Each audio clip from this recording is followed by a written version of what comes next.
함께하면 됩니다. 야! 함께하면 됩니다. 백운기의 정어리 TV 함께하면 곧 100만 됩니다. 이야 사랑합니다. 여러분 끝까지 함께 갑시다. 함께하면 됩니다.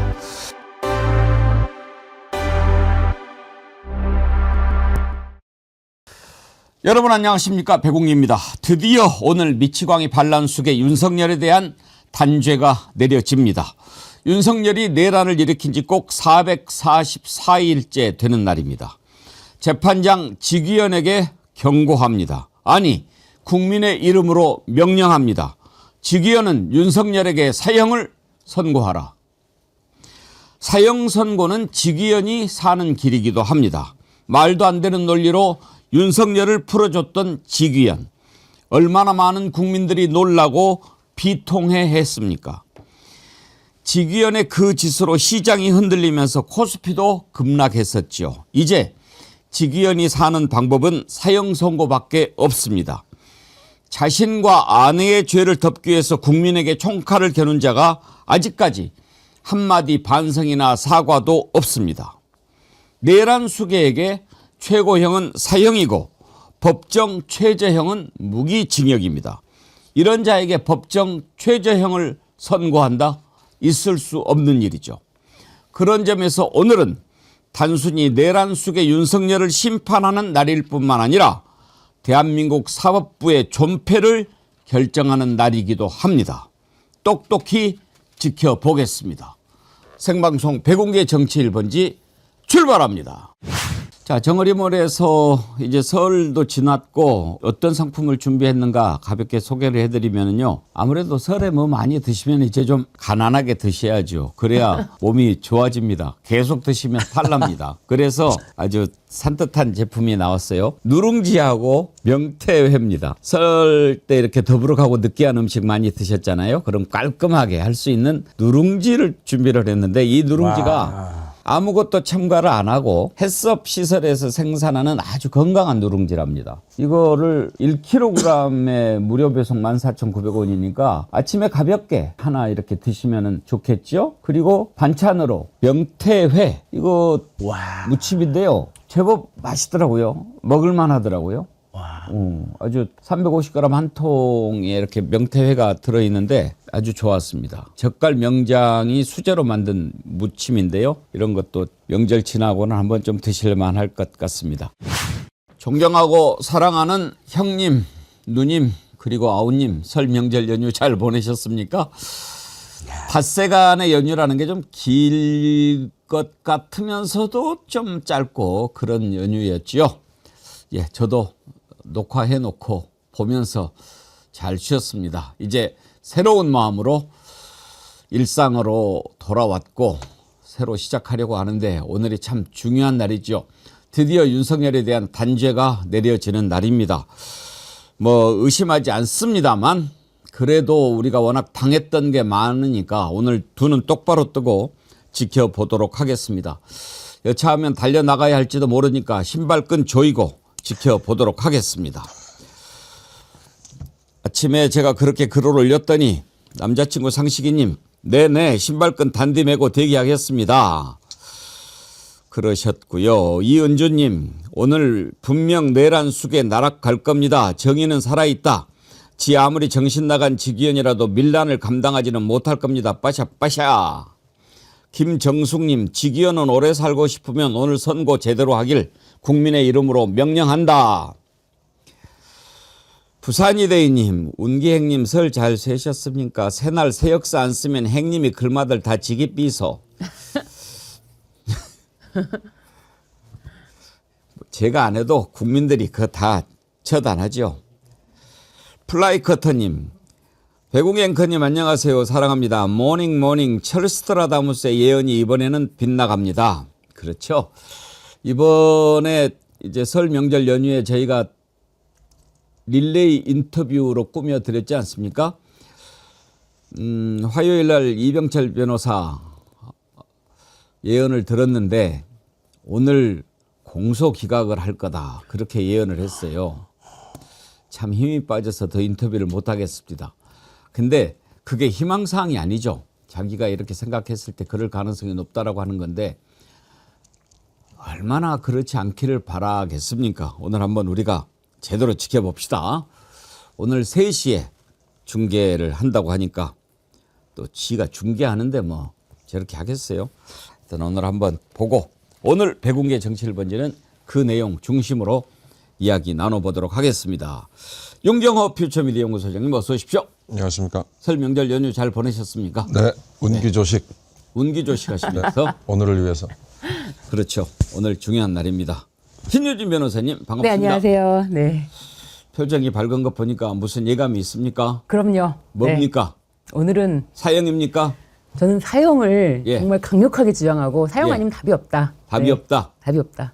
안진걸 민생경제연구소장님은 사형 플러스 사형 플러스 사형입니까? 예, 제 사형 플러스 알파죠. 네. 연휴 기간에도 시민들이 법원 앞에서 이렇게 법비들을 응징하자 조의들 많이 모이셨더라고요.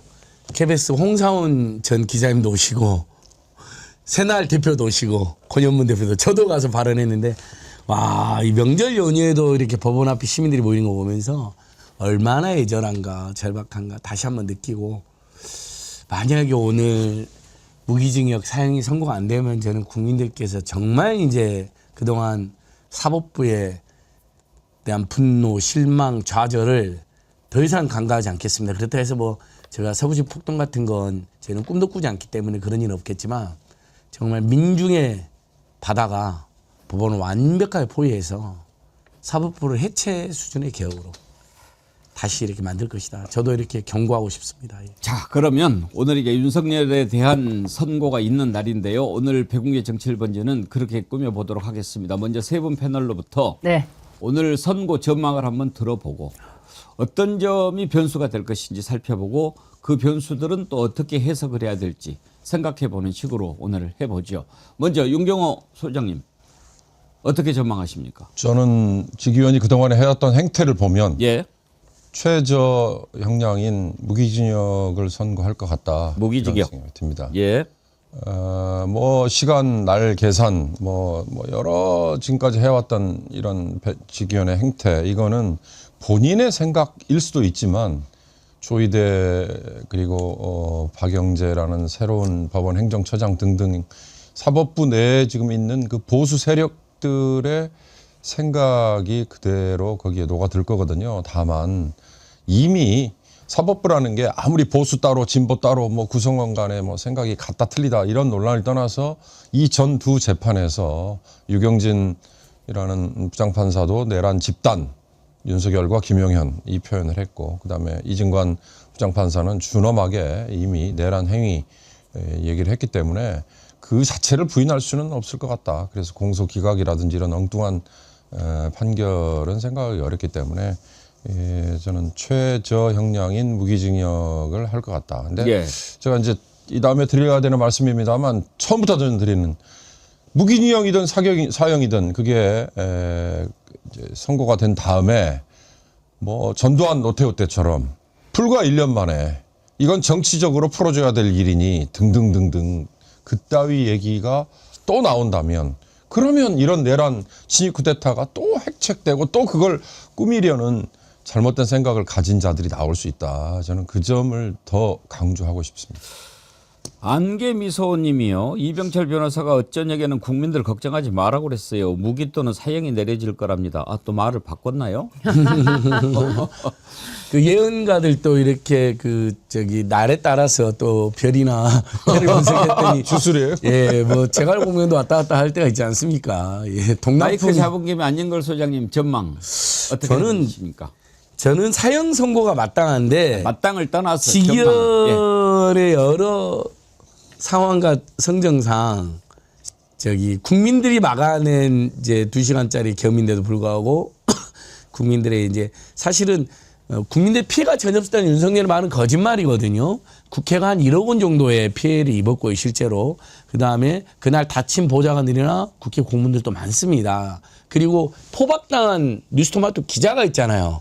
아니 세상에 여러분 공수부대한 특공대한테 포박당한다는 게 피해가 아니 뭡니까? 그거 얼마나 큰 공포와 모욕이었겠습니까? 그러니까 피해가 없다는 말은 거짓말이다. 절대 여러분 그렇게 우리는 말하시면 안 됩니다. 뭐 경제적 피해 뭐 이런 건 뭐 저기 보수 언론에서도 900조에 달한다라는 그 피해 말고도 직접적 물리적 피해도 있었다는 이야기를 드리는데 그러나 직연이 분명히 무기징역 정도로 선고를 내리지 않을까 싶습니다. 자, 봐준다고 하면서 예. 그러나 사형 선고를 저희는 지금 이 순간 강력히 촉구합니다. 정어리 배심원 두 분이 지금 무기징역을 네. 신유진 변호사님.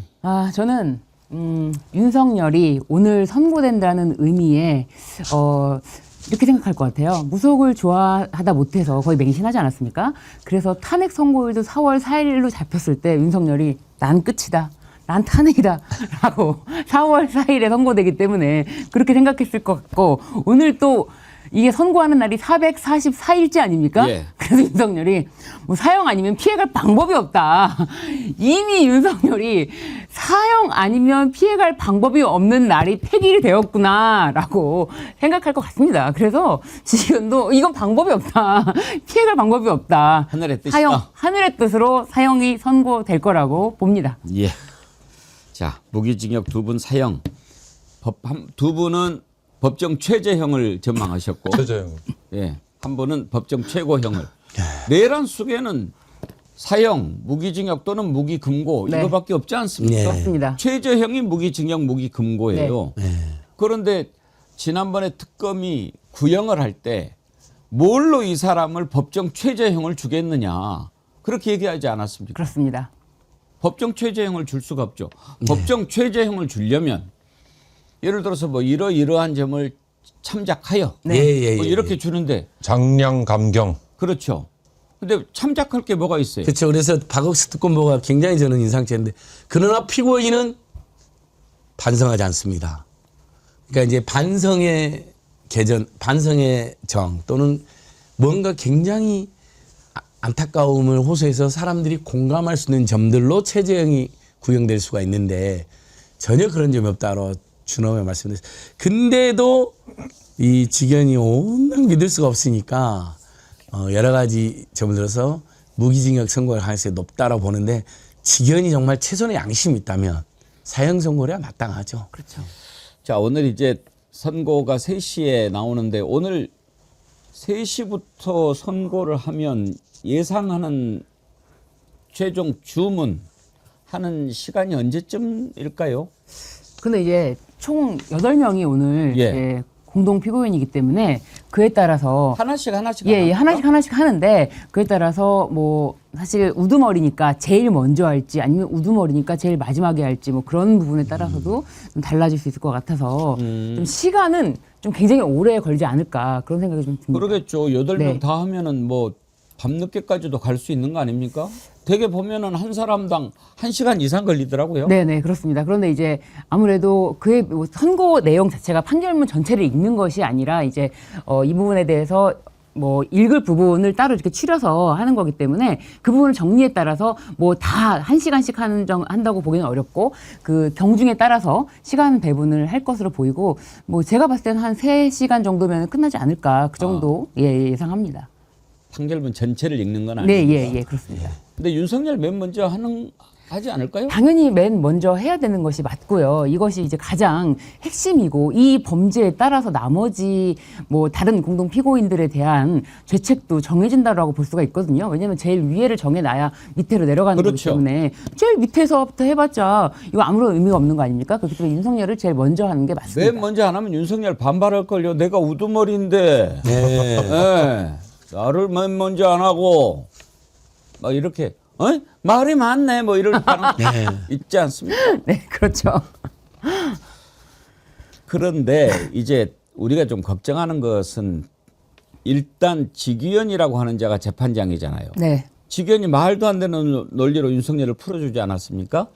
그때 또 한 자락을 깔았던 게 공수처가 수사 권한이 있는가 이런 부분에 대해서 물음표를 남겨뒀단 말이에요.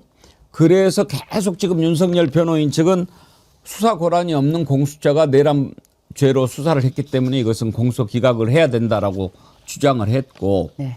그걸 직위원회가 그때 당시에 그걸 받아들이지는 않고 뭐 날짜로 구속 기간을 계산해서 해야 되는데 시간으로 계산해서 풀어준 건데 한 자락을 깔아놓고 어찌됐든 조희대의 앞잡이 지기현이라는 것을 우리가 다 알기 때문에 이자가 마지막으로 미친 척하고 가버릴 수도 있지 않느냐 하는 걱정을 하는 겁니다. 이병철 변호사가 새해 설 연휴 특집 방송에서 공소기각 나올 것이라고 조심스럽게 예측을 했던 것도 그런 이유죠. 자, 이병철 변호사가 어제 저녁에는 생각을 바꿨다고 하는데 이번 설 연휴 특집 방송 때 왜 공소기각 가능성이 있다고 얘기했는지 다시 한번 들어보시죠. 설 연휴 끝나면 곧바로 19일 날 네. 윤석열 1심 선고가 있습니다. 어떻게 예상하십니까? 지금 예. 선고는 지기현 부장판사가 예. 하잖아요. 지기현 부장판사의 머리에 그리고 컴퓨터에 지금 이제 치고 있을 거거든요. 예. 판결문을. 써놨을 수도 있고. 네, 두 개가 있어요. 두 개가. 아, 공소기각하고 예. 유죄하고. 네. 유죄라면은 무기징역을 선고할 것이다. 무기징역. 네. 그런데 공소기각도 때릴 가능성이 현재로서는 저는 반반이라고 봅니다. 반반이면 너무 높은 거 아닙니까? 뭘 선택할 것이냐. 예. 아직 마음을 안 정했다.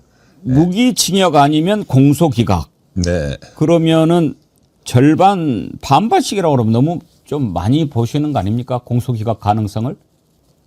아니, 저는 더 높다고 보는데요. 그래요?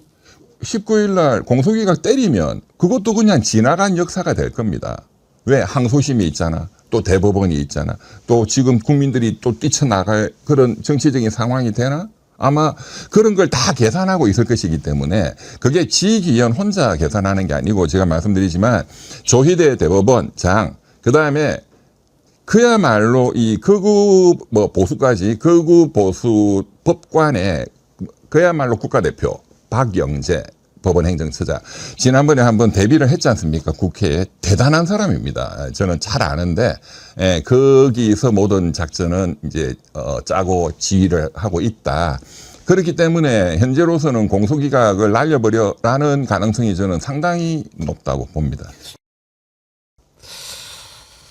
자, 백구님 말이 씨된다 에라이 그러셨는데 저 말 듣고 정말 섬뜩했어요. 말이 안 된 설마 그러겠나 하는데 자 공소기각을 주장하는 이유를 한번 신유진 변호사님 말이 일단 됩니까? 공소 기각을 주장하는 것은 사실상 윤석열이 이제 탄핵되기 전에 어떻게든 빨리 이 사건을 마무리 짓고자 하는 논리 구성으로서 만들어낸 말입니다.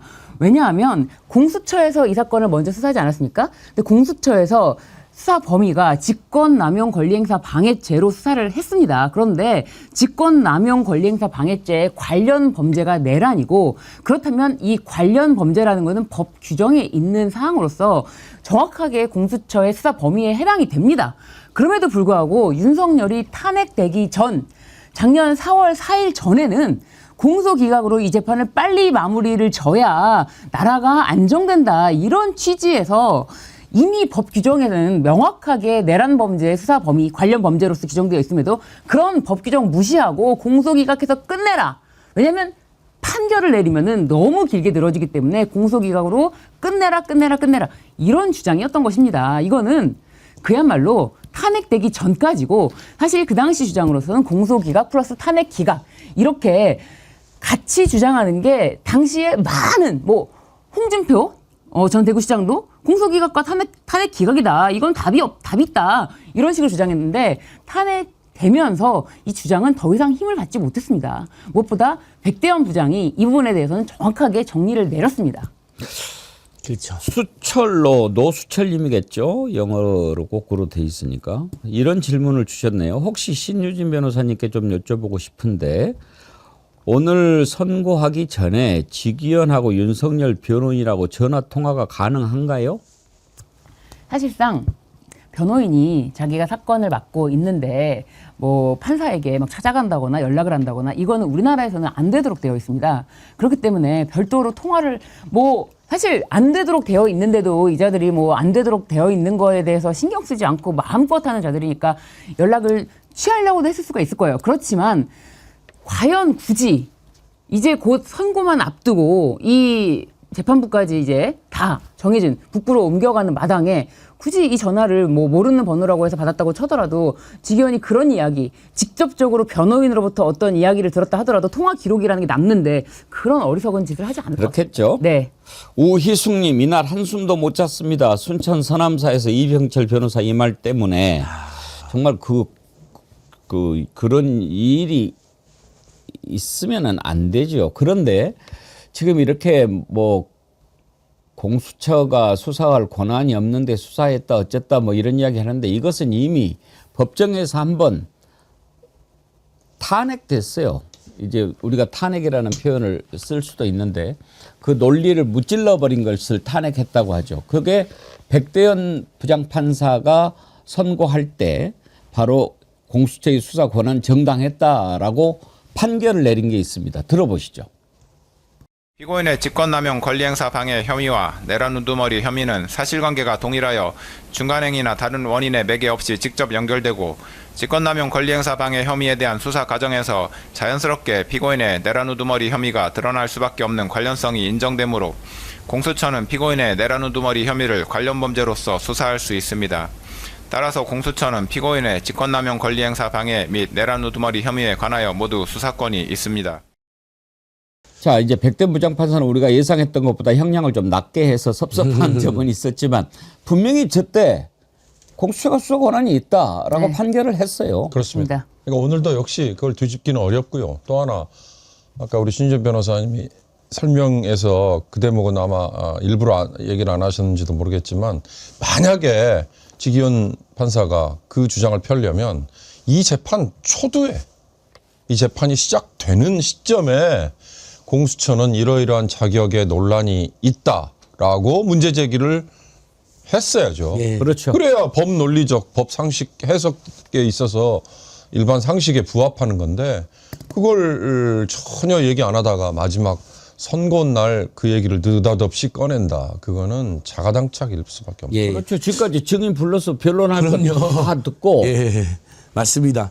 그 친고죄 사건에서도 재판 도중에 저 사람 나 고소를 취하거나 또는 반의사불벌죄에서 피해자들이 나 저 사람 처벌 원하지 나면 재판 도중에 판사가 즉시 기각합니다. 그러니까 이 건은 아무리 생각해도 이병철 변호사님은 워낙 조의대 직위원 라인이 이상하니까 최악의 경우 그럴 수도 있다. 주말에도 모여서 법원 앞에 집회를 하시는 우리 시민들이 수천 명 있었던 것처럼 마음을 놓을 일이 아니다. 라는 이제 일종의 예방주사로 저희들에게 이렇게 주신 것 같지만 저희들 마음은 가혹하죠. 너무 슬프죠. 저 생각을 하면 잠이 안 오더라고요. 작년 3월 7일 날 윤석열이 풀려났을 때 그 충격이랑 어떻게 보면 더 크죠. 왜냐하면 1년 동안 내내 저희는 이제 이날만 기다리고 있었기 때문에. 근데 백대현 부장판사님만 판단한 게 아니라요. 공수처가 수사를 진행하고 그다음에 공조본, 특검 이렇게 다 이어지는 과정이 사실 공수처만 수사를 한 게 아닙니다. 수사 권한이 있는 다른 수사기관도 다 달라붙었다는 점을 또 우리가 유심히 봐야 되고요. 그다음에 공수처 수사를 진행해서 체포영장, 구속장 청구했을 때 법원이 다 공처의 수사권이 인정되기 때문에 기본적으로 거기에다 화답해서 체포영장, 구속장 다 발부해서 이미 법원의 판단은 수차례 나온 겁니다. 그리고 윤경수 말씀처럼 직위원이 진짜 악마 같은 자여가지고 공소기각 일을 했으면 본인도 이렇게까지 재판을 그 난리를 피우고 코미디니 뭐 가족 오락관이니 하면서 전 국민이 사법부에 대한 불신을 야기했는데 그래놓고 이제 와서 공소기각 한다면 이거 조의대도 감당이 안 되기 때문에 그랬을 거면 아마 우리가 지금 차라리 이재명 대선 전에 후보 자격 뺏으려 했던 것처럼 쿠데타 한 번 더 사용하자 그랬지 초기에. 오늘에서는 그건 할 수가 없는 거죠. 그러면 이 법원 내 수구파들, 구구파들이 아무리 많아도 아마 본인들 정부적 판단할 거야. 이건 우리가 감당할 수가 없다. 너 절대 안 된다고 아마 그렇게 정리를 한 것 같습니다.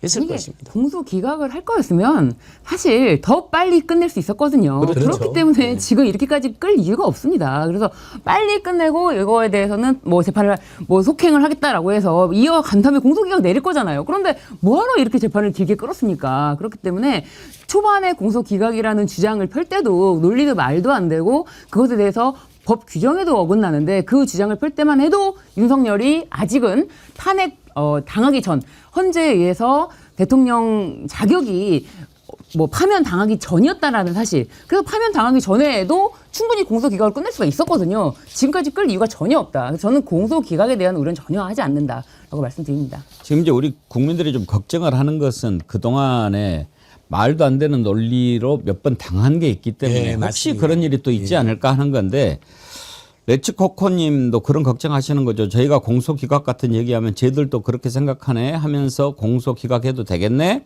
생각할까 걱정됩니다. 하지 맙시다 그러셨는데 저희가 걱정하시라고 이걸 다루는 게 아니고 저자들이 말하는 내용이 얼마나 말이 안 되는가 하나하나 우리가 좀 논리적으로 따져보고 네. 알고 있자 하는 차원에서 짚어보는 겁니다. 박지원 의원이 그 왜 서해 공무원 피격 사건 관련해 가지고 그렇죠. 재판을 받았지 않습니까? 그 무죄 판결을 받았는데 그때 재판장이 직위원이에요.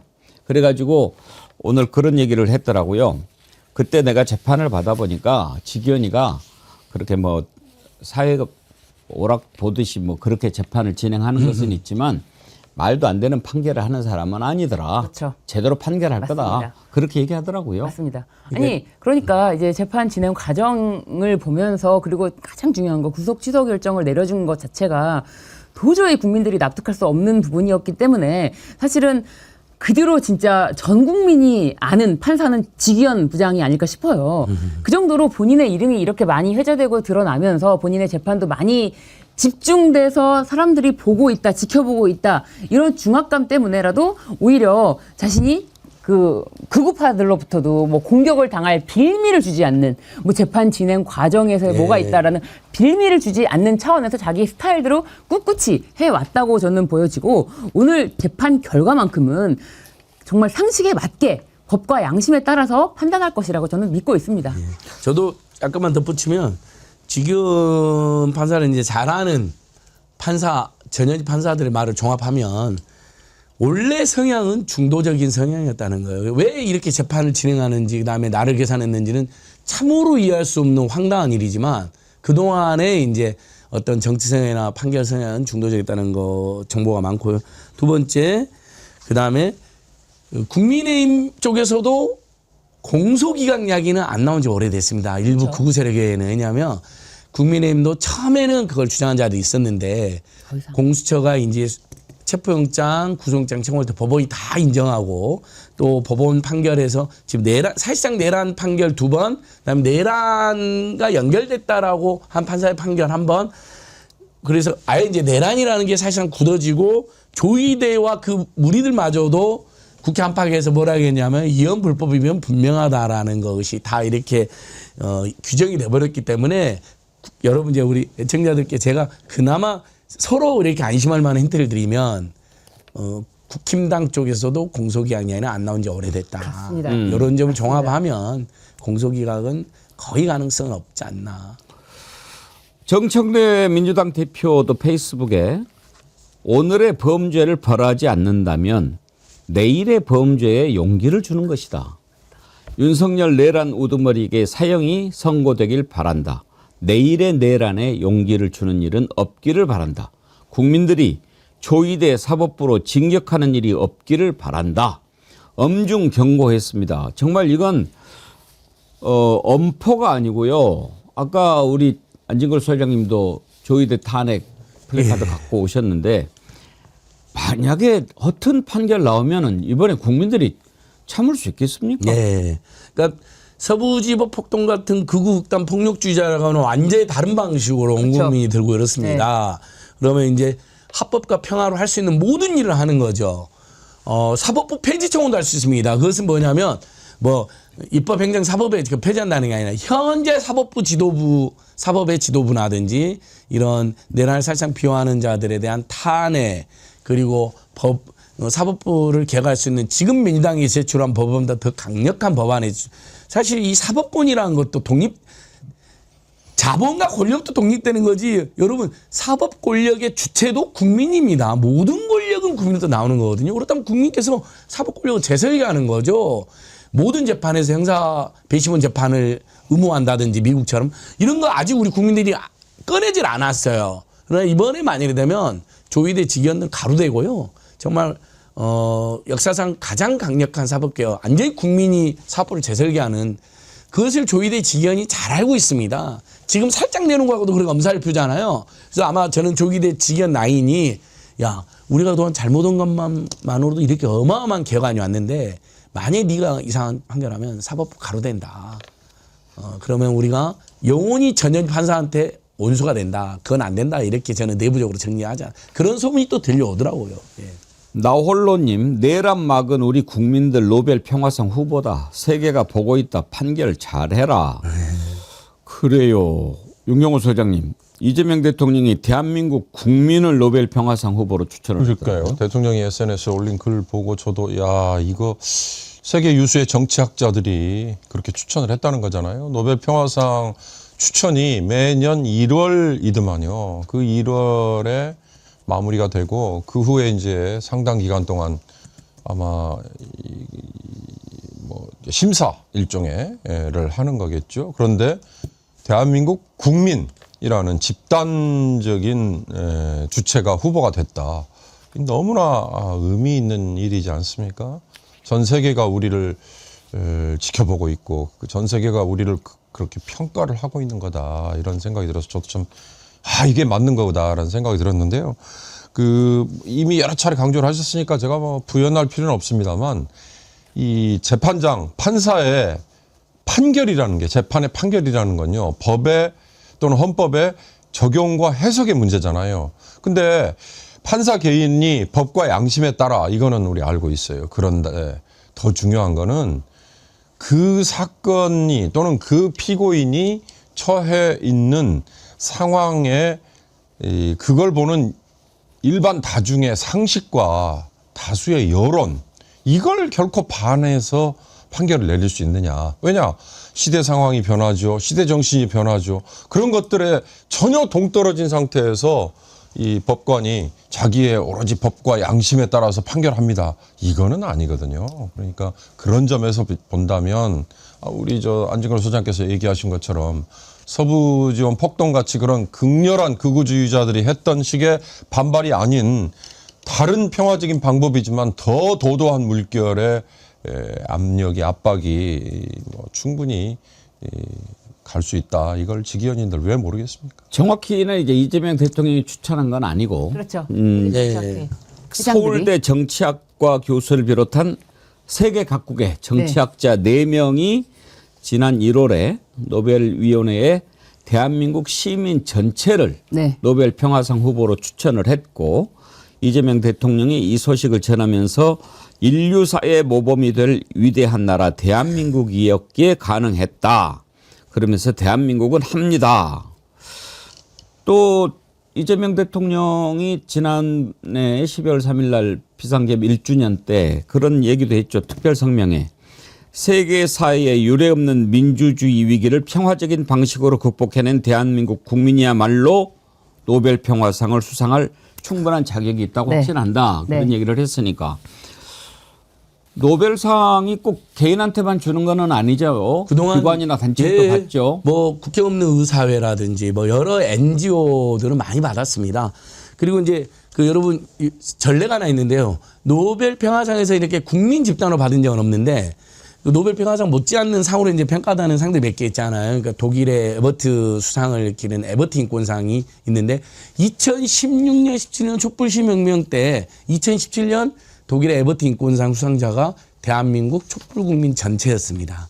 그래서 그것도 에버트 인권 그 재단이 굉장히 유명한 세계 재단인데 특별히 보도를 냅니다. 에버트 인권 역사상 최초로 국민 전체 그러니까 개인이나 NGO가 아니라 국민 전체에 수여하는 상이다. 그래서 제가 그 독일의 에버트 재단 한국 지부에서 이제 상 줄 때 저희들이 대신 받으러 갔었거든요. 근데 저희들이 받는 게 아니죠. 왜냐하면 국민 모두인데 당시 이제 박근혜 퇴진운동 관계자들이 이제 상을 받았는데 에버트 인권상 관계자들 대한민국 국민들에 대한 찬양을 멈추지 않더라고요. 근데 이번 노벨 평화상도 그렇게 한번 돼야지 전 세계적으로 이제 극우 극단주의자들이 지금 비호 막 바로하고 있는데 또 트럼프 같은 희한한 현상이 발생하고 있는데 미국 시민들도 요즘 엄청 저항하고 있잖아요.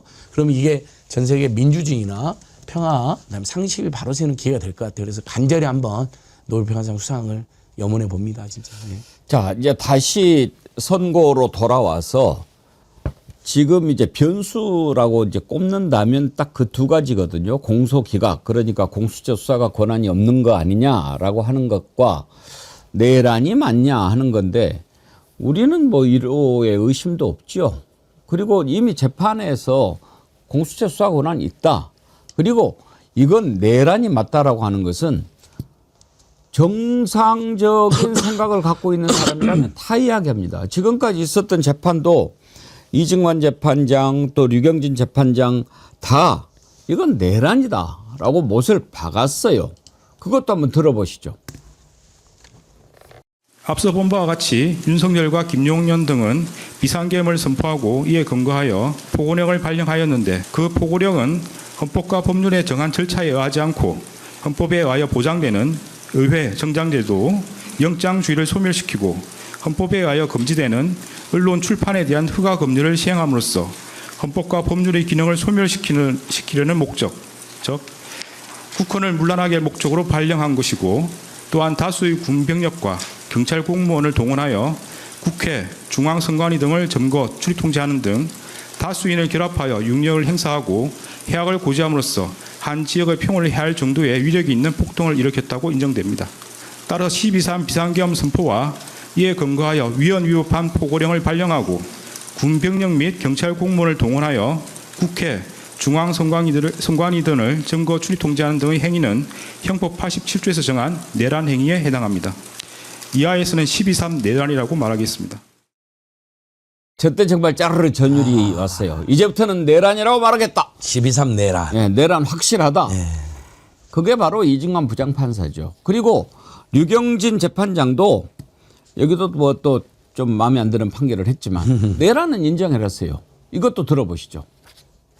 피고인은 윤석열로부터 주요기관 봉쇄 계획 및 단전단수 조치 지시 문건을 교부받아 그 이행의 지시를 받고 허석권에게 특정 언론사 단전 단수에 대한 협조 지시를 함으로써 윤석열, 김용현 등의 내란 집단의 내란 행위에 있어 그 중요한 임무에 종사하였다고 판단됩니다.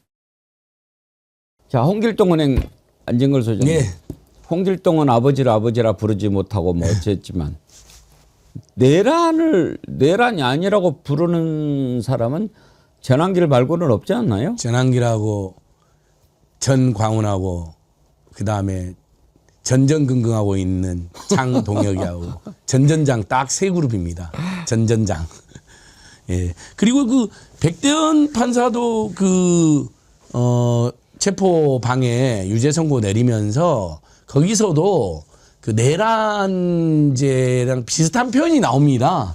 그러니까 그 연결선상이 있다. 그래서 사실상 저는 백대현 판사마저도 내란죄를 인정한 것으로 보는 취지의 표현이 있었다. 이건 뭐 마무리된 거죠. 사법적 판단이. 내란이 아니다 뭐 이런 이야기는 이제 더 이상 논리로서의 가치를 잃어버린 게 아닌가 싶은데요. 근데 이건 좀 다른 문제도 오늘 저는 그 사형 선고 가능성을 좀 높게 봅니다. 무기징역보다도. 왜냐하면 역설적으로 직위원이기 때문에 그렇습니다. 예. 윤경호 소장님 일단 이런 생각을 해봐요. 직위원이가 저지른 죄가 너무 많지 않습니까? 얼마나 많은 국민들을 실망시키고 분노하게 만들었습니까? 근데 그동안에 제대로 재판을 하고 막 국민들이 신뢰를 하고 그랬다고 한다면 좀 더 뭐 이런저런 걸로 해서 무기징역 이렇게 해도 뭐 그동안에 보여준 태도가 있는데 그래 뭐 이렇게 하겠지만 직위원이 그동안에 보여줬던 태도를 봐서 만약에 사형 외에 다른 것을 선고하면 국민들 마음속에 직위원에 대한 어떤 조금이라도 봐주고 싶은 생각이 있겠습니까? 그렇죠. 그 뭐 근거가 저는 좀 불확실해서 인용을 하기가 좀 조심스럽습니다만 어느 기사에 보니까 직위원 재판장이 그동안에 유무죄에 대한 뭐 주저함이나 아니면 다른 해석 이런 거는 있지만 유죄로 확정을 한 다음에는 형량에 있어서는 양형 기준에서 굉장히 엄격하고 센 형량을 때렸다. 과거의 재판에서 이제 그런 뭐 분석 기사를 슬쩍 봤어요. 근데 이번의 경우는 최저와 최고가 뭐 너무나 확연하니까. 그러나 저도 그런 생각을 해봤습니다. 직위원이라는 판사가 유죄라고 결론을 내리고 내란이라고 본인도 숟가락을 더 올렸는데도 불구하고 최저 형량 이게 논리적으로 맞을까? 그런 점에서 사형을 선고할 수밖에 없을 것 같다는 생각이 들긴 하는데요. 그러나 그동안 해왔던 행태가 믿음이 안 가서 저는 아까 무기징역을 그렇죠. 예상했습니다. 그런 해석, 앵커님 비슷한 해석도 많이 하시더라고요. 지금이 하도 이제 공격받았고 사법부 권위를 떨어뜨려서 오히려 본인의 진심은 이 내란 세력이 하고 싶은 말 다 하기 위해서 절차상 하나의 흔결도 남기지 않고 오히려 변호사들이 만족을 표할 정도로, 그러나 그 죄에 대해서는 아주 엄정하게 사형 선고를 때려서 대미를 장식하려고 그렇게 할 가능성이 높다라는 해석도 충분히 존재합니다. 그리고 그럴 가능성도 있죠. 그리고 그러길 저희는 또 너무나 염원하죠. 예. 오늘 아주 뭐 민심을 반영하는 댓글들을 많이 보내주십니다. 황금알님, 민심은 천심이다. 지기현 이자가 엉뚱한 판결한다면 국민들에게 몰며 맞아 죽을 것이다. 현역 할미님, 지기현이라고 민심을 모를까요? 그런 글 보내주셨는데요. MBC가 설날 특집 여론조사를 했어요. 윤석열 1심 어떻게 선고 나올 것 같냐 하고 여론조사를 했는데 사형 선고 나올 것 같다가 32%, 무기징역이 43%, 유죄 판결은 이제 75% 예상인데 또 그 와중에 또 한 18%는 무죄 받을 것 같다 뭐 이렇게도 나옵니다.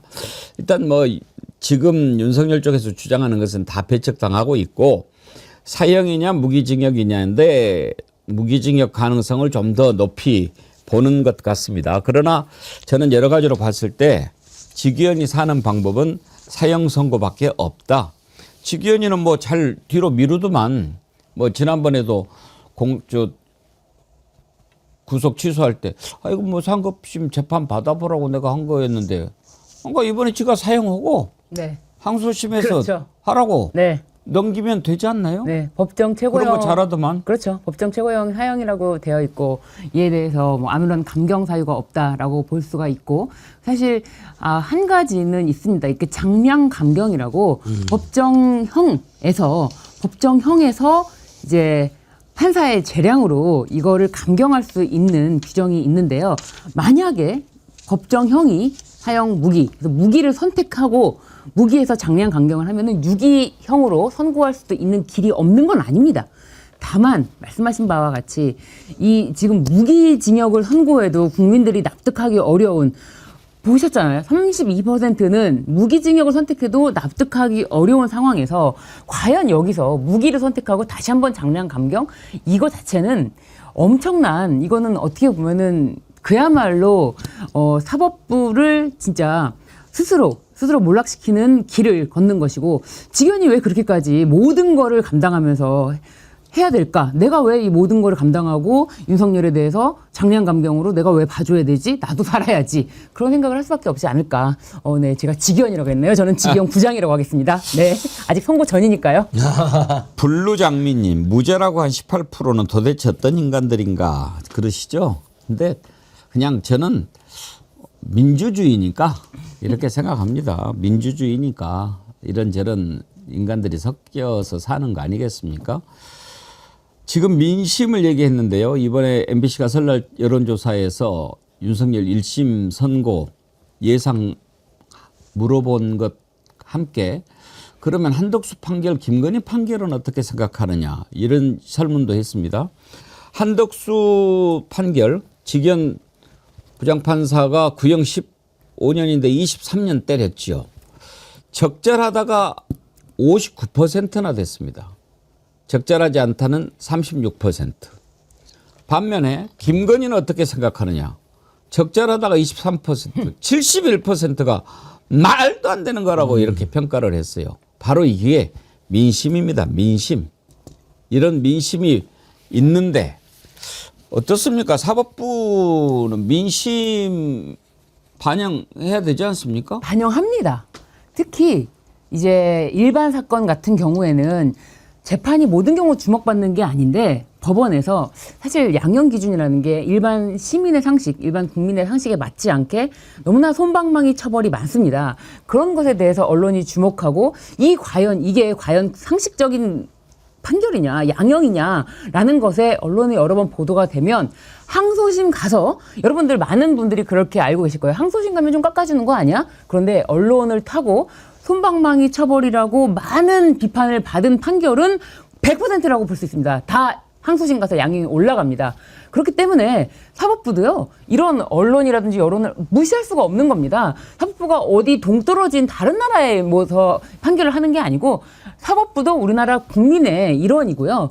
그러니까 조희대마저도 2025년 내란이 지난 딱 1년 되는 12월 3일에 이재명 대통령 앞에서 자신은 내란이 일어나고 즉시 이것이 위헌 위법한 행위다라고 말을 했다라는 거예요. 사실 거짓말이죠. 그렇게 말을 한 적이 없음에도 불구하고 그런 거짓말로라도 자신은 이 내란 행위가 위헌 위법하다라고 얘기를 했거든요. 그렇기 때문에 여기에 대해서는 더 이상 논란의 여지가 없다라고 보여집니다.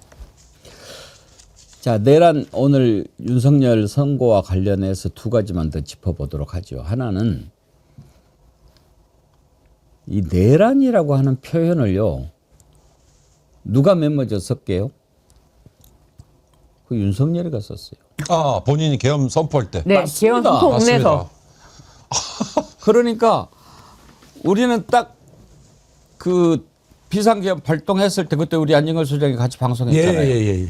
이건 내란이다 딱 했는데 참 아이러니한 게 저는 그때 이 미친놈이 무슨 얘기를 하는가 하고 제대로 저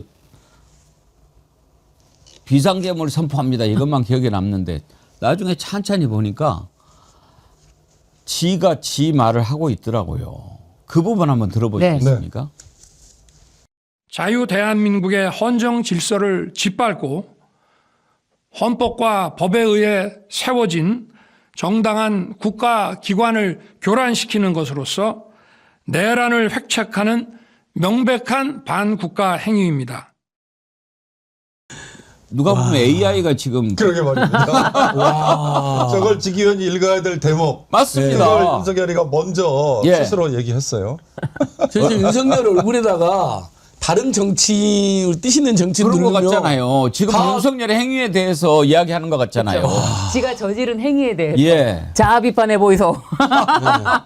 윤석열의 자아 비판으로 역사에 남겠네요. 정말 놀랍게 그렇게 대해서. 그러니까 그 저자가 우리가 재판할 때도 이렇게 보면은 어떻게 보면 정말 사악한 자예요. 모르는 예. 것 같이 하면서도 그것을 이용을 해가지고 반격을 한단 말이에요. 그러니까 상식적으로 말이 안 되는 짓을 해놓고 그게 들통이 나면 아니 상식적으로 그게 말이 되겠습니까? 이렇게 이야기를 해요. 예. 저 같은 바보가 어떻게 그랬습니다. 쿠데타를 합니까? 아니 개헌에서 장기 집권 하려고 그랬다고요? 제발 저한테 좀 미리 알려주시 그랬습니까? 저 같은 바보가. 저는 제 납권이 2시간짜리 대란이 어디 있습니까? 지가 마치 끝낸 것처럼 전 국민이 보고 전 세계 보는데 이 자는 사이코패스보다 더한 자입니다. 그러니까 그러니까 다시 한번 정대택 선생님 등이 그 김건희 일가는 숨 쉬는 것마저도 거짓말이라고 그랬는데 조작을 한 거지. 그러니까 야, 이거 큰일 났다. 이제 우리 상백이 안 남았으니까 그러면 야, 2시간짜리 내란이다. 그렇게 규정해서 빠져나가자라고 작전을 짠 거예요. 그걸 대놓고 이야기하잖아요. 오히려 역정을 내잖아요. 그냥 아유 2시간짜리 내란인데 용서해 주시간 2시간짜리 내란이 어디 있어요? 이렇게 소리를 지릅니다. 그러면 이제 사람들이 아 제가 진짜로 그렇게 생각하나 보다고 오해하는 사람이 있잖아요. 아닙니다. 연기를 하는 거죠. 연기. 진짜 나쁜 놈입니다. 그럼요. 저런 짓을 해놓고 지금 이제 선고를 기다리고 있는데 무죄라고 하는 게 18%나 나온다고 그러니까 참 황당하죠. 그런데 분재 골프님이 재밌는 글을 보내셨어요. 독도는 일본 땅이다. 여론조사 해봐도 20%는 나옵니다. 20%는 아니고 저기 여론조사 전문가들만 3, 4%가 나온 적이 있답니다. 예. 실제로. 그래서 아예 안 듣고 해버리거나 아니면 그냥 짜증나서 하거나 아니면 진짜 그렇게 생각하는 사람 일부 토착배우들이 있었다는데 20%까지는 아닌데 무슨 취지는 알죠. 근데 저는 근데 앵커님 우리 예청님 저는 그건 봤어요. 사실 탄핵을 반대하는 여론은 25에서 30% 정도나 됐었어요. 그다음에 처음에 내란이냐 했을 때 탄핵감은 맞지만 내란은 아니라고 주장하는 사람도 한 30% 안팎도 나온 적이 있는데 많이 지금 줄어들고 있더라고요. 예. 그렇죠. 그러니까 요것은 의미가 있는 거니까 윤석열이 끝까지 탄핵을 반대했던 한 25% 30%에서 상당히 빠진 겁니다. 근데 더 빠질 겁니다. 이제 재판 선고가 나오면 직연이 같이 우리를 도와줬던 약간 완전 극우 똘마니처럼 비쳤던 우리 판사님마저도 내란이네. 아이고 하면 더 빠지고 그다음에 시간이 지나면 이제 내란으로 딱 규정이 될 것이고요. 예. 그렇게 만들어야죠 또 저희들이. 자, 이제 한 가지 더 짚어볼게요. 이번 내란은 다른 내란하고는 다릅니다. 지난번에 이중관 부장판사가 명쾌하게 정리를 해줬는데 아래로부터의 내란이 있고 위로부터의 내란이 있는데 이것은 윤석열이라고 하는 자가 대통령이라는 자리에 있으면서 일으킨 내란이잖아요. 이걸 친위 쿠데타라고 합니다. 그러면서 왜 한덕수에게 구형보다 높은 형량을 선고를 했는가? 이중관 부장판사는 정말 우리가 선고문을 쭉 보면서도 느끼지만 역사인식, 자기 성찰 이런 게 딱 갖춰져 있는 분입니다. 그래서 세계사적으로 봤을 때 친위 쿠데타라고 하는 것은 어떤 것인가? 이게 가져올 결과가 어떤 것인가? 이런 것에 대한 깊은 성찰 끝에 이거는 그러므로 더 단죄를 해야 된다라고 선고를 했던 것입니다. 친위 쿠데타가 얼마나 위험한 것인지 다시 한번 좀 들어봅시다. 세계사적으로 살펴보면 이러한 친위 쿠데타는 많은 경우 성공하여 권력자는 독재자가 되었고 국민의 생명과 재산과 같은 기본권은 본질적으로 침해되었으며 국가의 경제와 외교는 심각한 타격을 받았고 독재자의 권력이 약해지는 시기가 되면 내전과 같은 전쟁이나 정치투쟁으로 국가와 사회 전반이 회복하기 어려운 혼란에 빠진 사례를 많이 볼 수 있습니다. 12.3 내란은 이러한 위로부터의 내란에 해당되는 점에서 그 위험성의 정도가 아래로부터의 내란과 비교할 수 없습니다. 왜냐하면 무엇보다도 국민이 선출한 권력자가 헌법과 법률을 경시하고 이를 위반하는 내란 행위를 함으로써 국민이 가진 민주주의와 법치주의에 대한 신전 자체를 뿌리채 흔들기 때문입니다. 바로 저런 성찰인 것입니다. 쿠데타, 친위 쿠데타가 일어난 사례가 몇 번 있는데 최근에는 2021년 7월에 튀니지에서 친위 쿠데타가 일어났어요. 최근에 튀니지를 다녀온 튀니지 특파원 윤경호 소장님. 튀니지 전문가 윤경호 소장님. 튀니지에서 친위 쿠데타를 일으킨 카이스 사이에드? 예.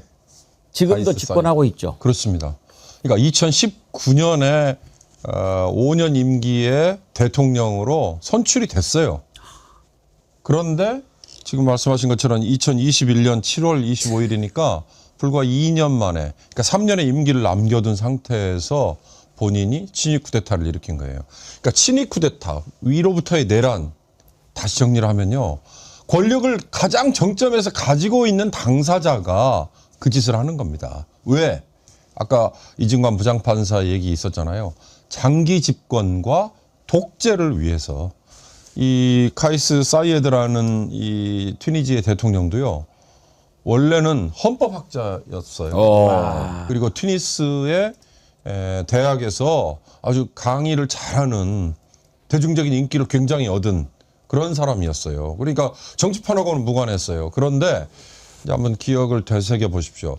아랍의 봄이라는 표현이 있었잖아요. 2010년, 2011년 이런 나라들이 대부분 아랍 지역 나라들이 동유럽도 비슷했지만요. 이 온라인 그리고 SNS 뭐 이런 거로부터 상당히 고립돼 있고 차단돼 있었거든요. 근데 이런 게 마구마구 이제 확산이 되면서 대중들이 민중들이 깨어나기 시작했어요. 그래서 2010년, 11년 이 언저리에 아랍 지역에서 이 오랫동안 집권을 해왔던 나라들의 민중들이 들고 일어났잖아요. 튀니지도 마찬가지였습니다. 그래가지고 2011년에 오랜 기간 독재를 해온 장기 집권을 해온 대통령을 밀어내고 어떻게 보면 민중혁명을 일으켜가지고 그 이후로는 5년짜리 대통령 그리고 대통령 밑에 권한을 적절하게 분배한 우리 흔히 알고 있는 이원 집정부제라는 표현이 있잖아요.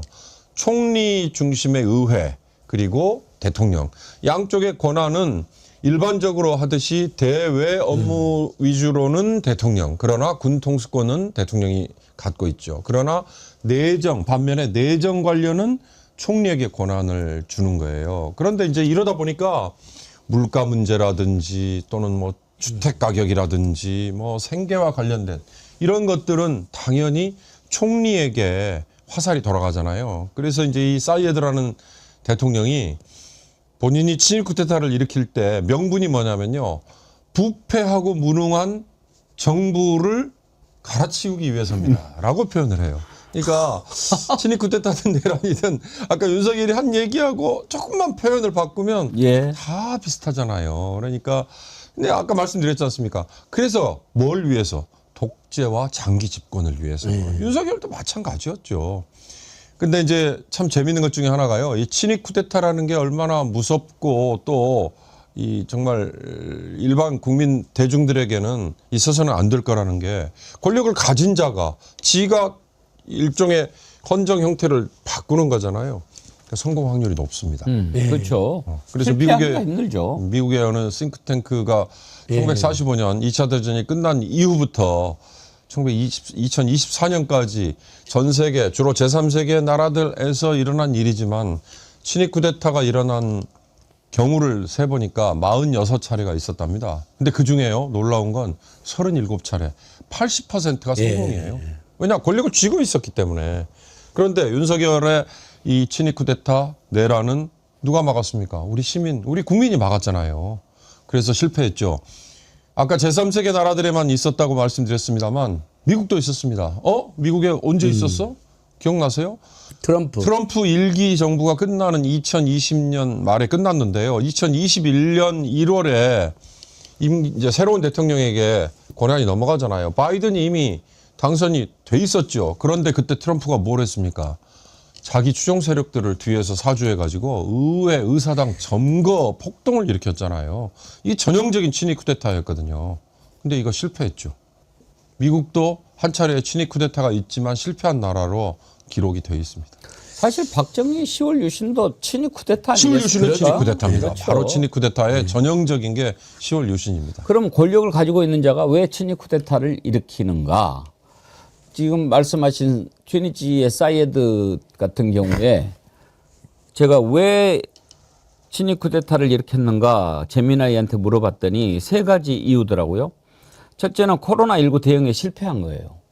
방역 체계가 무너지면서 사망자가 엄청나게 늘어나니까 정부에 대한 분노가 극에 달했고, 두 번째는 경제 위기, 고질적인 실업률, 치솟는 물가로 민심이 폭발 직전이었고, 그다음에 이제 정치적 교착, 의회 내의 정당 간의 극심한 갈등으로 정부가 제 기능을 못하니까 그냥 비상조치권을 발동해가지고 친일 쿠데타를 해버린 거예요.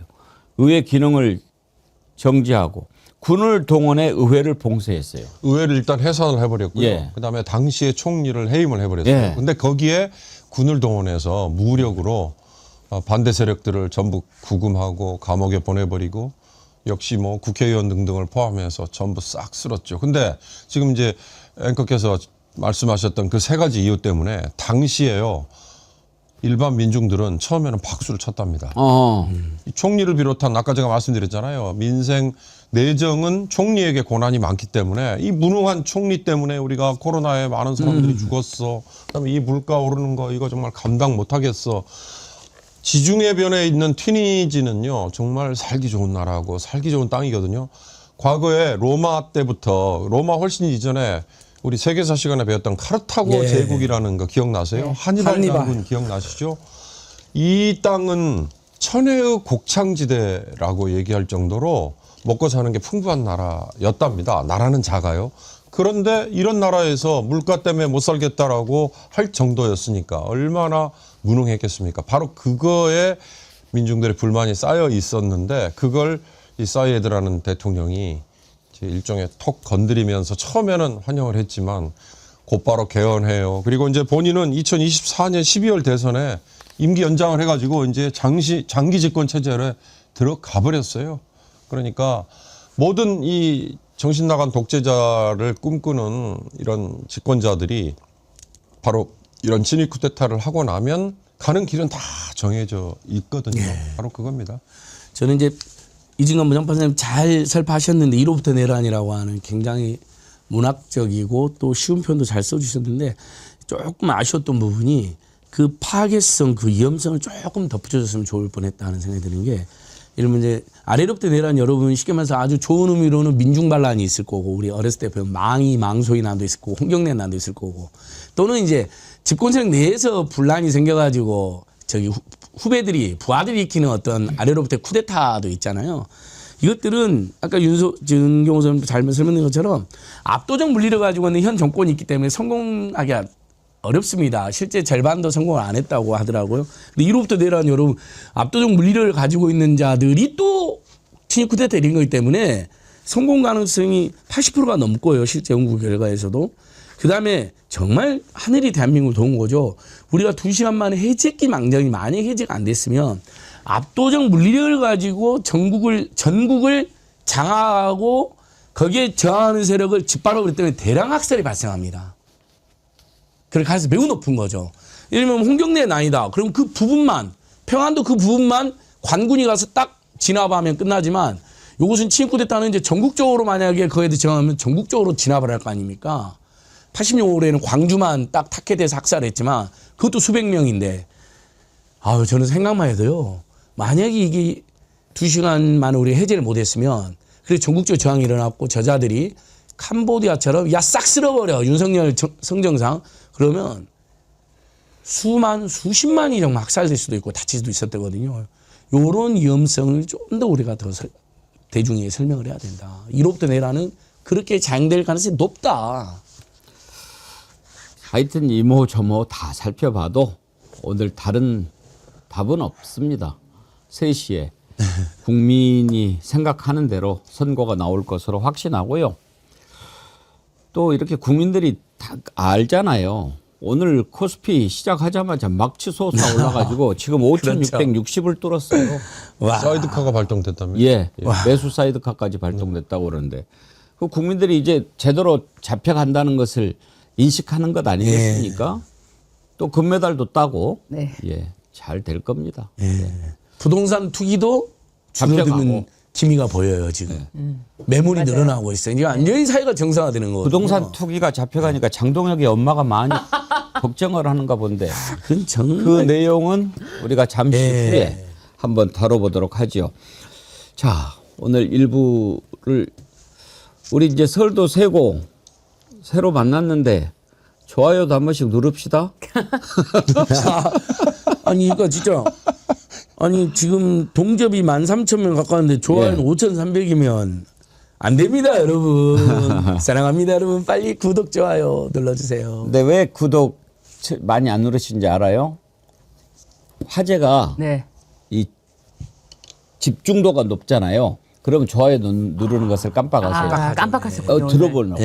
또 오늘 또 튀니지 특파원이 막 또 또 이야기하고 막 그러니까. 튀니지가 한니발의 나라라는 것도 옛날에 들었어도 잊어먹어버리잖아요 사람들이. 카르타고가 옛날에 티니지구나 하는데 너무 재밌었어요. 제가 깜짝 놀란 게요. 제가 사실 2월 초에 한 열흘 정도 튀니지에 아주 개인적인 일로 갔습니다. 갔다 왔는데 튀니지에 가보니까 로마의 유적은 거기 로마 이제 지배를 받아가지고 로마의 유적의 곳곳이 남아 있는데 그 로마 유적보다 훨씬 전에 그러니까 로마 유적이 있었던 게 이제 케사르 시저 언저리니까 예를 들어서 뭐 기원전 한 50년에서 예수 이후 뭐 이 언저리잖아요. 그러면 지금으로부터 2000년, 50년, 2100년 전일 거 아닙니까? 근데 그로부터 800년 전에 그 튀니지라는 그 지역에 제국이 이미 존재를 했어요. 그 유적이 아직도 있어요. 근데 그런 유적들이 길에 그냥 널브러져 있어요. 우리식으로 무슨 이렇게 울타리 하나도 없는. 왜 그런가 했더니 그런 유적이 너무 많기 때문에 자기들로서는 그게 보존의 가치가 있는 건지 아닌지 뭐 이런 생각도 든다 이건데 그랬던 곳에서 이렇게 정신 나간 지도자가 대통령이 또 친일 쿠데타를 일으켜가지고 또 장기 집권 체제에 들어갔다니까 참 안타까운 일이죠. 예, 좋아요 많이 눌러주셔서 감사드립니다. 그리고 설 연휴 전에 이렇게 설 선물 우리 정어리 몰에서 많이 좀 구입해 주십사 부탁을 드렸는데 많이 참여해 주신 여러분들께 진심으로 감사를 드리고요.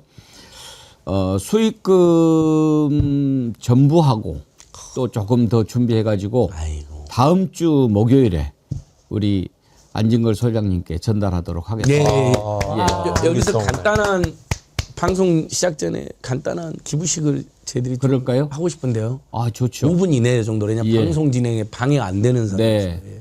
의미가 있어서요. 예. 네. 특히 이번 명절에 보니까 이재명 대통령이 그렇게도 강조했던 그냥 드림센터 이제 그 타적분도 오셔도 드리라고 이재명 대통령이 분명히 말씀드렸는데 네. 그것 때문에 이제 저희가 막 여기저기서 이야기를 했더니 가신 거예요. 정말 먹을 게 없던 분들. 근데 이제 신분증 요구하는 것은 2번, 3번째 오면 상담을 해야 더 나은 복지 서비스를 해주는 거 이해가 되는데 신분증에 지역이 명시되어 있으니까 타적분들은 안 줘버린 거예요. 이번 명제도. 그래서 제가 홍길동 은행이 여러분 많지는 않지만 그런 사례 4명에게 10만 원을 긴급 지원해드렸어요. 왜냐하면 이제 홍길동 은행이 아니면 어디서도 그냥 드림센터는 예산상의 문제로 안 들여버리니까 그래서 이재명 대통령이 2가지를 지시했거든요. 여러분. 그냥 드림센터가 지금 전국 70개 지역에 100개 정도 있는데 전국의 모든 지역으로 확대해라. 빨리. 그다음에 타적분이 오죽하면 다른 지역에 있는 거 알고 왔겠느냐. 사실 버스 타고 발품 받아서 온 거니까 지급해라 했는데 그건 예산상 때문에 아직 안 되는데 이 2가지를 저희가 보건복지부 장관 정책보좌관에 건의를 했고요. 시정해달라고. 근데 어쨌든 그 2만 원의 음식이 필요한 분들은 그냥 드림센터로.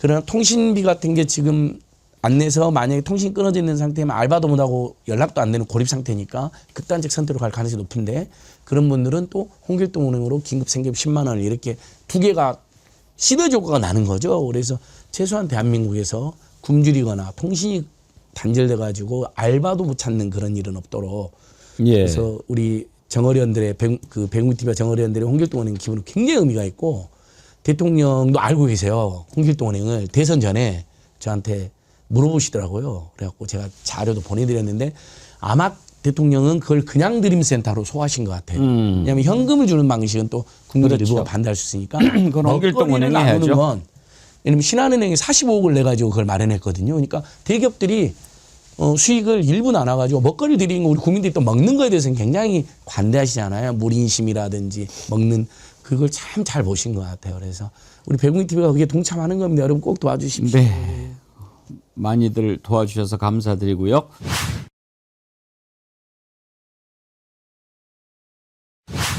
예, 이재명 대통령이 설 연휴에도 부동산 문제에 아주 관심을 많이 갖고 있다는 것을 계속 보여줬습니다. 그런데 국힘당의 장동혁은 제가 보기에 참 기본이 안 된 것 같아요.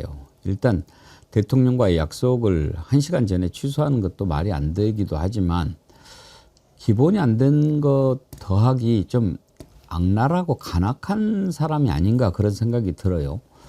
지금 이재명 대통령이 망국적인 부동산 투기 바로 잡겠다고 저렇게 예를 쓰는데 장동혁은 집이 6채인가 된다면서요. 그런데 서울에 페이스북에 이렇게 몰렸어요.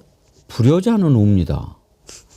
명절이라 95세 노모가 살고 계신 시골집에 왔습니다.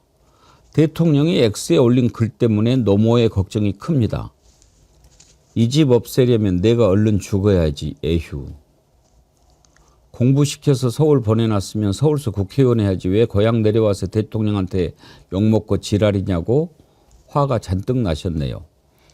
홀로 계신 장모님만이라도 대통령의 글을 보지 않으셨으면 좋겠습니다. 대통령 때문에 새해 벽두부터 불효자는 옵니다. 이게 무슨 말입니까? 박지원 의원이 이걸 보고요. 진짜 너 불효자식 맞다. 어떻게 설날에도 노모팔이를 하냐. 너는 불효자식 맞다 이러던데. 아니 윤경호 소장님 이게 뭔 말이에요? 글쎄 말입니다. 전 이게 뭐 지금 다주택자 얘기가 초점이었는데 그 얘기는 쑥 사라지고 갑자기 어머니, 노모, 불효자 이게 사실 이게 정당 대표, 대통령 X든 아니면 다른 수단이든 SNS에 올리는 글이라는 건 국민에게 주는 메시지거든요. 그 메시지 측면에서 보면 이 장동혁 대표는 참 정말 한숨 나오게 하는 사람이다.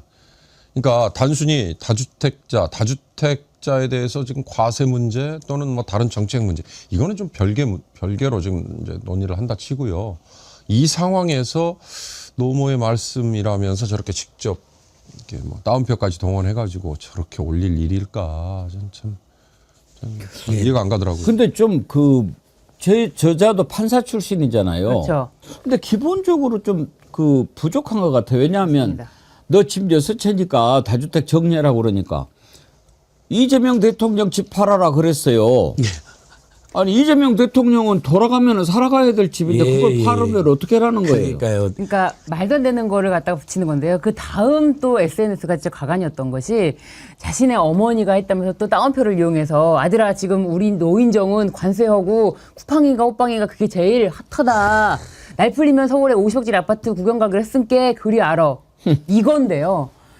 저는 진짜 이 장동혁 이자는 절대 이런 자는 정치를 해서는 안 된다라고 생각하는데 저게 이제 자신의 2022년도 사진을 끌어다가 자신이 명절 내내 대통령의 SNS에 답하느라고 핸드폰을 보여줬고 했더니 자신이 핸드폰보다도 못하다면서 노모팔이 어머니를 갖다가 계속 이용하면서 자신의 정치에 어머니를 갖다 이용하는데 말도 안 되는 말을 하면서 자신의 문장을 완성하지도 못할 거면서 어머니의 말을 인용한다는 것이 말이 됩니까?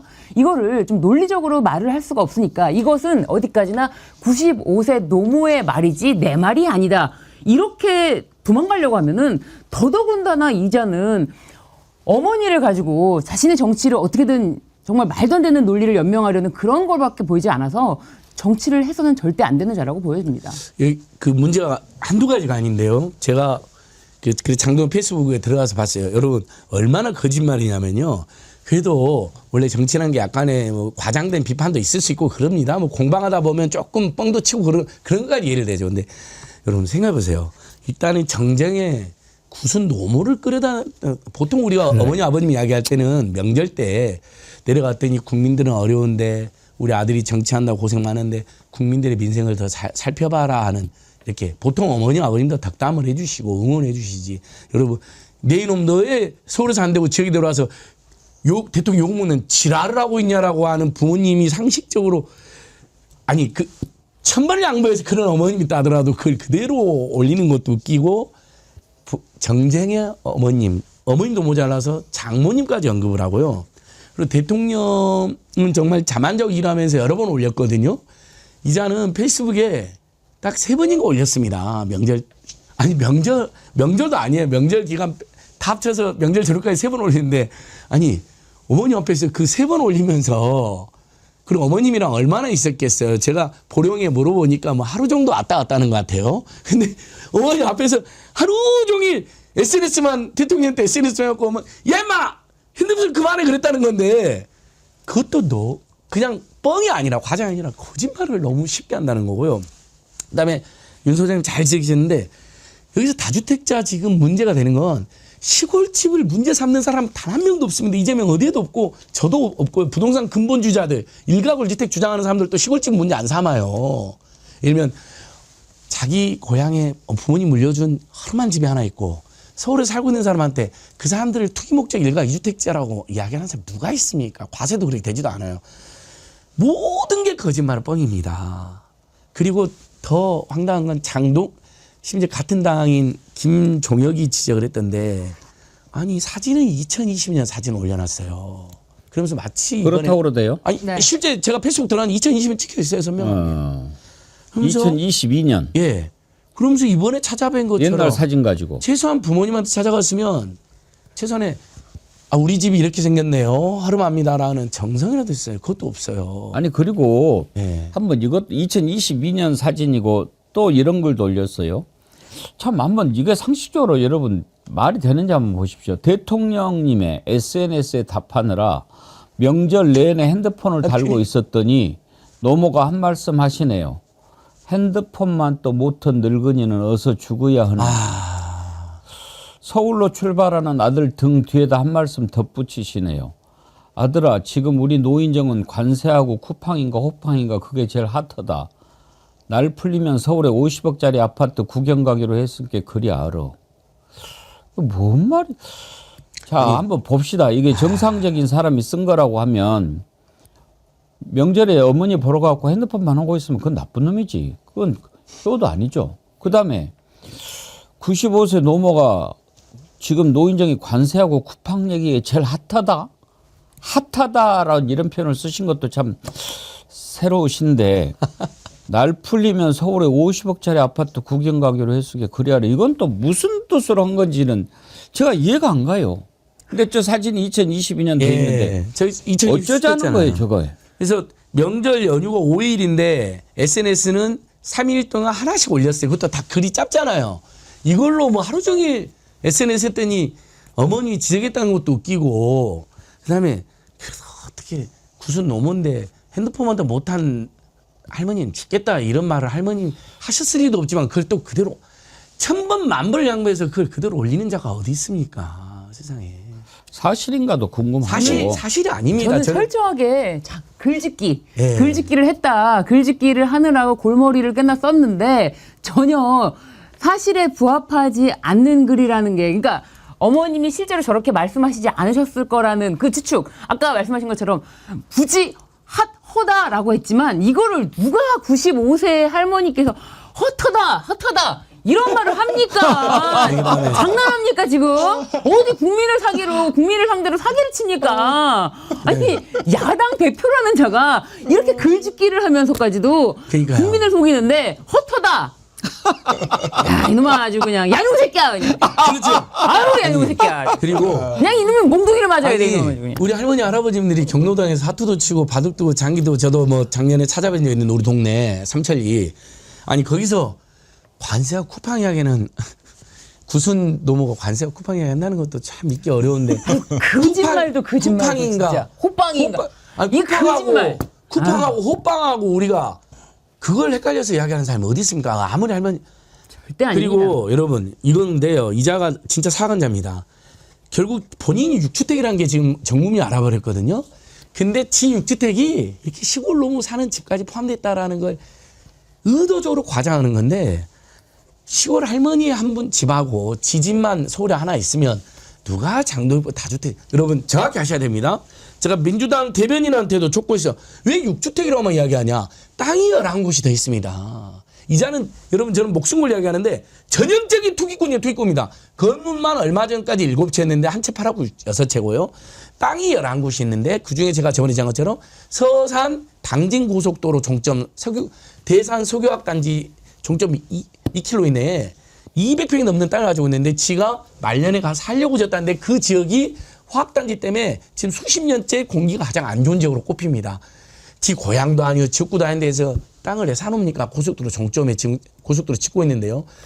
전형적인 투기꾼이죠. 투기꾼인데 그게 드러나니까 마치 자기가 가지고 있는 부동산은 무슨 노모가 살고 있는 곳이라는데 마치 살 곳이 없어 주가 된 보령에 홍아파트라고 아파트가 있습니다. 보령 시민들이 SNS 옷을입니다. 네 놈아 똑같이 너 보령 시내 홍아파트 있는데 무슨 어머니는 살집 없다는 식으로 엄살을 피우냐. 아파트가 있어요. 그럼 어머님이 저 보이는 저 집에 사시지 않을 수 그래서 있나요? 그것도 조사를 했어요 제가요. 거기에 안 살고 홍아파트 사는데 너 장난치는 거 아니야라는 댓글이 많이 달려있거든요. 보령 시민들 올렸는데 제가 보령에 이제 빠꾸미들하고 죄송합니다. 보령 전문가들하고 연락해 보니까 어머님이 저기에 살고 계시기는 하는 것 같아요. 그래서 당연히 보령 시내에 좋은 아파트가 있지만 보통 우리 시골 어머니들 그러잖아요. 아니 나 안 들어가야. 차라리 나는 안 들어가야라고 올렸으면 설득이 되죠. 근데 무슨 쿠팡인가 호빵인가 뜻이 아니 저는 너무 신물나는 게 네. 어머님은 정쟁에 악용하면 안 되죠. 최소한. 미련하기까지 해요. 미련한 놈. 지금 이런 그 부동산 관련해 가지고 이재명 대통령이 막 드라이브를 거는데 이렇게 맞서는 거는요. 바보죠. 일단 재밌는 댓글 몇 개 좀 소개하고 이계환님 핫하다가 아니고 화투다를 잘못 들은 것 같아. 화투 치다가 정완식님 동혁아 불효자씨가 효자 되기 쉽다. 시골집 한 채만 가지고 부모랑 같이 농사지으면 그것이 찐 효자다. 박승만님, 정신 넋 빠진 불효새끼. 장동혁, 내비둡시다 앵커님. 장동혁은 더불어민주당 큰 도움입니다. 아휴. 아니 지금 이재명 대통령이 부동산 정책에 대해서 전면 그 드라이브를 강하게 거는 것은 망국적인 투기를 잡자고 하는 거잖아요. 그렇죠. 그러면은 거기에 대해서 맞서 싸울 것이 아니라 어떻게 해야 이걸 하는 것이 그게 야당 대표잖아요. 근데 지금 얘는 뭐 어머니가 뭐라고? 뭐 나 서울 가서 50억짜리 아파트 봐야겠다고? 그게 무슨 얘기냐고요. 그 얘기는 이제 이재명 대통령이 이제 갖고 계신 그 아파트가 서울은 아니지만 어머니 생각에는 서울로 생각하시고 그걸 여러 개 해석을 해줘야 되는데 그 50억 나중에 재개발이 되면은 50억 시세차익이 예상된다라는 그런 이야기로 다시 연결이 되는데 이건 어디까지나 장동혁의 소설입니다. 그리고 그 아파트를 시세차익을 보고 마련한 것도 아니고 과거에 변호사 시절에 돈을 모아서 마련했던 집이고 퇴임 후에 살 집이고 그런데 무슨 그걸 지금 나중에 시세차익이 그렇게 예상된다라는 그런 식으로 말을 하는 것은 사리에도 맞지 않는 이야기니까 그 사리에 맞지 않는 이야기를 자기가 했다라고 할 수 없으니까 어머니가 했다라는 식으로 어머니를 판 거죠. 그렇죠. 근데 그것도 앞뒤가 안 맞는 게 결국 본인도 인정해버린 거예요. 서울 수도권의 부동산 과열과 초가 주택이 문제다. 대통령이 그걸 지적하는 거거든요. 서울공하고 그다음에 특히 강남 중심으로 완전히 부동산과 교육이 과열돼가지고 전국이 다 왜곡되고 심지어 경제까지 악영향 끼치는 거니까 본인도 은연중에 서울의 비정상적인 집값이 문제다. 어머님이 그랬다는 거잖아요. 야, 우리 시골집이 문제가 아니라 시골집 있는 다주택자가 문제가 아니라 서울의 고가주택이 문제라는 취지로 어머니 말씀하셨다는 건데 본인도 인정하는 거예요. 그러면 대통령 생산적인 논쟁을 해야죠. 맞습니다. 부동산 공하고 강남 중심으로 부동산 불패 시나 특히 투기적을 중심으로 세 채, 네 채씩 가지고 있는 사람들은 대통령의 말이 맞으니 머리를 맞대서 한번 그다음에 저번에 못 만났는데 영수회담해서 저희들도 협력할 거 협력하고 그러나 대통령의 뭐 방식이 뭔가 자기들 보기에 문제가 있다면 또 지적도 하고 그렇게 만난다고 했으면 생산적 이야기가 될 뻔했죠. 근데 어머니를 진짜 정쟁에 이용해갖고 어머님이 하지도 않았을 말씀을 저렇게 소설로 지어내는 작태는 근데 저는 왜 그런지 알겠어요. 앵커님도 좀 이따 한번 장동혁 페이스북 들어보세요. 댓글에 전부 다 극단주생 돼서 장동혁 만세 너무너무 재밌어요. 야, 어머님 대국자 장동혁. 그러니까 이자가 거기에 지금 취해버린 거예요. 오호, 그동안 내가 올린 글들은 좀 다소 딱딱한 글들이 많았거든요. 장동혁 페이스북 보면 정말 재미없어요. 뭐 윤석열 찬양을 해놓고. 근데 이번 글들에는 약간의 정말 저질 소설 유머가 있잖아요. 그러니까 썩소가 나는. 그러니까 구구 세력이 댓글 엄청 달렸거든요. 여기에 취한 거예요, 이자가. 그래서 명절 5일 연휴 중에 3일 동안에 하루씩 올렸어요. 그걸로 하루 종일 핸드폰을 봤다는 거짓말을 친 건데. 아니 그러니까 엄마가 야 이놈아 너는 여기 와가지고 핸드폰만 보고 자빠졌냐 그렇게 얘기를 하셨다는 거 아닙니까? 그러면 이재명의 된 게 아니라 극우 세력 찬양하는 댓글 봐가지고 윤핵관으로 다짐하다가 엄마는 돈 난 거죠. 그렇죠. 아침에 최고위원회에서 첫 마디가 그랬답니다. 이재명 대통령과 SNS 설전을 벌이느라고 차례도 못 지내고 과로사 할 뻔했습니다. 이렇게 얘기했대요.